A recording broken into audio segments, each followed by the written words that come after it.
traditional rulers in the southwest of Nigeria converged on Ile-Ife, Osun State on Thursday to address the issue of insecurity plaguing the region at the moment. The rulers noted that recent attacks on Yoruba traditional rulers and eminent citizens of the region were systematically organized, and that attacks by herdsmen signify expansionist tendencies to overrun Yoruba land.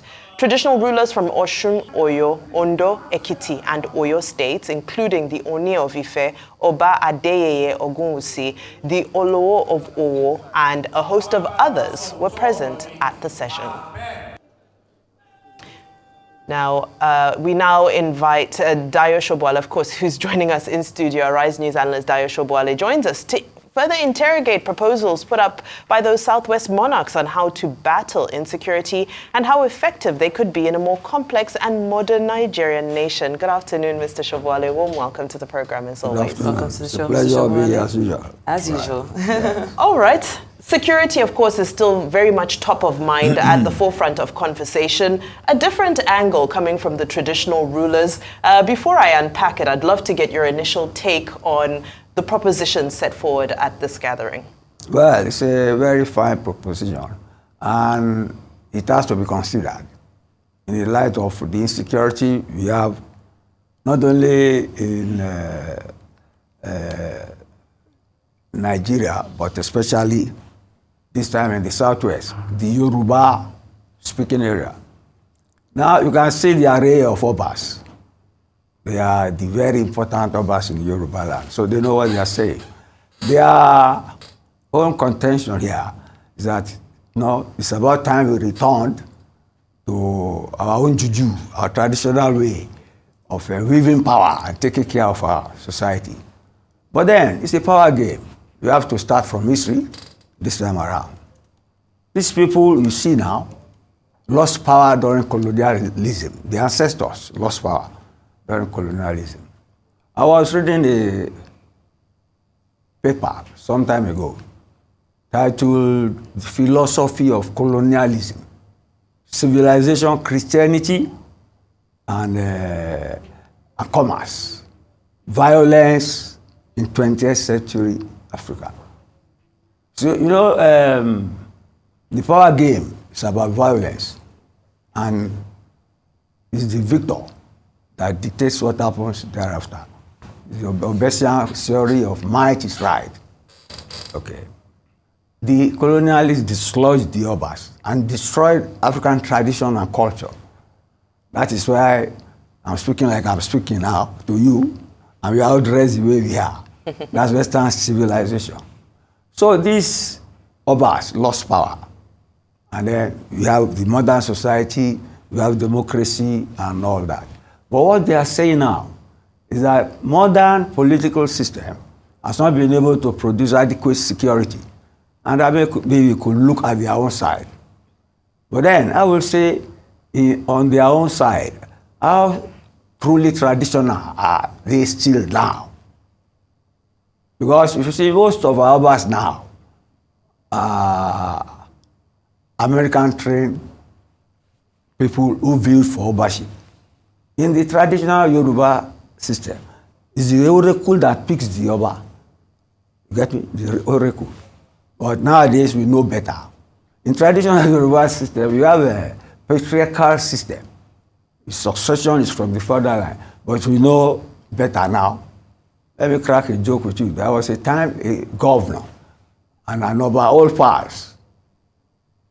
And the governor was instrumental in the Oba getting there. So the Oba was getting stubborn. I said, it's Ifa that put me there. The governor said, I am Ifa. So that is the situation we are in now. They can truly help if they still have that power. Now, by the way, at that conference, the Ààrẹ Ọ̀nà Kakanfò too was there. You know the title of Ààrẹ Ọ̀nà Kakanfò is the warrior. If he loses a battle, he doesn't come back. Get me? There is even a saying to show you how powerful it is that when the oracle speaks and says something is right. But if the Ààrẹ disagrees, to show you how powerful the Ààrẹ is. So we must see our history. with our modernity. The Oni said, any traditional ruler who does not respect a traditional way of life and really should abdicate. He knows what he's saying. Because there are some of recent, even a member of the Redeemed Church of God living in America became Oba of a major Yoruba town. So it's a matter of relevance and efficacy. If they truly have what it takes, they don't need to consult us. Let them seek the permission of government in a modern way and protect us. If they have it, they are welcome to use it. That's my take for now.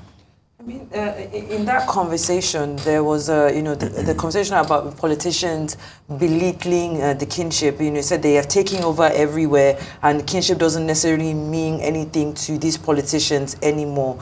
When we talk about this collaboration between the federal government and them, of course, recognizing and involving traditional rulers in the national security architecture, how can this transition happen smoothly? Because we're still seeing almost that gap between our leaders in politics and our leaders, our traditional rulers, when we look at it on the backdrop of our security architecture.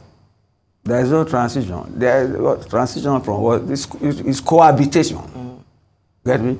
Well, see, the traditional system was in ascendancy before the colonialists came.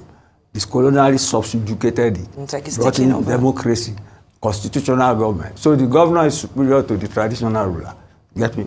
But they are trying, you see, there's no doubt about it. Democracy is the law ideology of the land. The Yoruba now is reporting to even the local government, not to talk of the state governor. That's a modern something. Don't have any doubt about that. They have to cohabit and live within that orbit. No problem. But what is because you have this failure of insecurity in our democracy that you are having nostalgia now. I don't know how far nostalgia can drive us. We have to colonialism or beyond colonialism. But now we are looking for any alternative way out. And they have preferred one. And if they think it is the future, let us see them chasing the herdsmen, helter-skelter out of our territory, and our people can go back to our farmlands. Of course, we will applaud and almost call them back, which is an impossibility. But at the same time, what we are desperate for is to have security. And anybody who bring an offer, legally, legitimately, I'm sure government will consider it. So they are welcome. So it's cohabitation. Cohabitation, yes. not a transition. Yes. And in the spirit of cohabitation, but do they actually need government's permission? Because, like you said earlier, I don't want to get into the discussion about how effective these powers are and how, that's a different conversation. But usually when there are certain traditional rights and there are certain, protocols that take place, traditional rulers don't need to take the permission of government. They follow their traditional calendar duly so. So is it necessary to engage in this conversation, or should they have just made the resolution that this is what we're going to do next for each of our sacred lands to protect ourselves, and then maybe tell us once they've seen some results? I agree with you. That is what they should do. But they are our traditional rulers. You have to respect them. They are our traditional, and they are. We are talking of Southwest. Religion has a potent hand in all these things.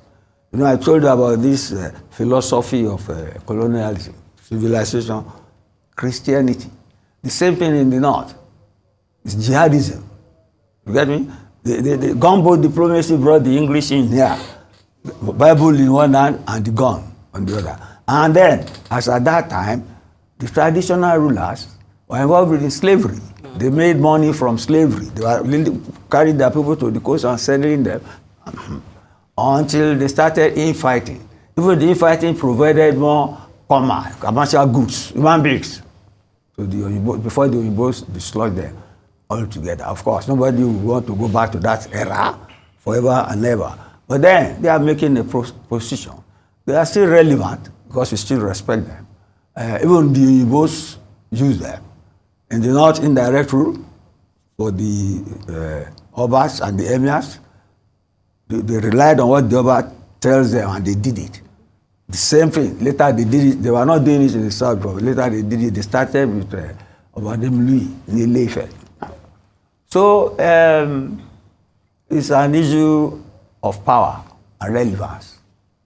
They are not as relevant as they were before, but they should not be ignored in trying to make suggestions to help us out of our present security misery. They are welcome. I mean, Mr. Sobowale, I just want to kind of, still remaining on the topic, but deviating a bit, just on the backdrop of, the killing of certain traditional rulers, which in itself is a sacrilege of Yoruba traditional institution, where in a situation, one of the Obas described it that if a tortoise with an iron back can be attacked, how much more those that don't have a cover. When you just look at that, have that as the fact that even traditional rulers themselves are being attacked, shouldn't that necessarily be a push for the government to look at this wholeheartedly and start to work on it and see how they can collaborate? It's not even government. They are trying to look at it. It's an insult to them that even Yoruba culture. An elderly person, if you are rude to that elderly person, you don't know what may happen to you. That is how you are brought up. So, not to talk of a chief, so a king. high chief. You have a hierarchy of chiefs before you get to Oba. The Oba is like a god. Now to have Obas slaughtered by... see, I don't want to go into that because I don't want to be seen as ridiculing the aura surrounding the power of the Yorubas. That's a sacrilege. It's not supposed to have happened, but it happened. And that, I'm sure, was what prompted this. That, no, they have not lost all that aura, all that respectability, and that if they are allowed, they will perhaps save us. So let's give them a chance. This is the third time I'm saying it. Well, yeah, at this point, but of course they're also behind state policing. So this conversation is also still continuing. Do you think there's a role for them when we look at the separation of powers? Because of course everybody is afraid of the governors when state policing comes into effect. Do you think the royal leaders can maybe play a buffer role to separate powers from the center within the states? Right. Not everybody is afraid of local state police, not everybody. I'm not afraid of it. I know the fears you have that it could be abuse of power. But you see, when you are pushed to the wall, you consider all alternatives presented to you, including this of the Obas. The same thing with state police. I think now there's almost equanimity now that we need state police. Then we know how we manage it. And even the Obas have said that it's because there is no state police. That's why people make incursion into our territory. And when they report them, the authorities release them. Do you get me? So you see, they are talking of local power sharing, local security. That it is to be more effective if they are involved. If the local terrain is involved to manage and police itself, which is logical. So let's give it a try. Definitely. State policing definitely something that we need to look into. Thank you so much, Dayo Sobowale.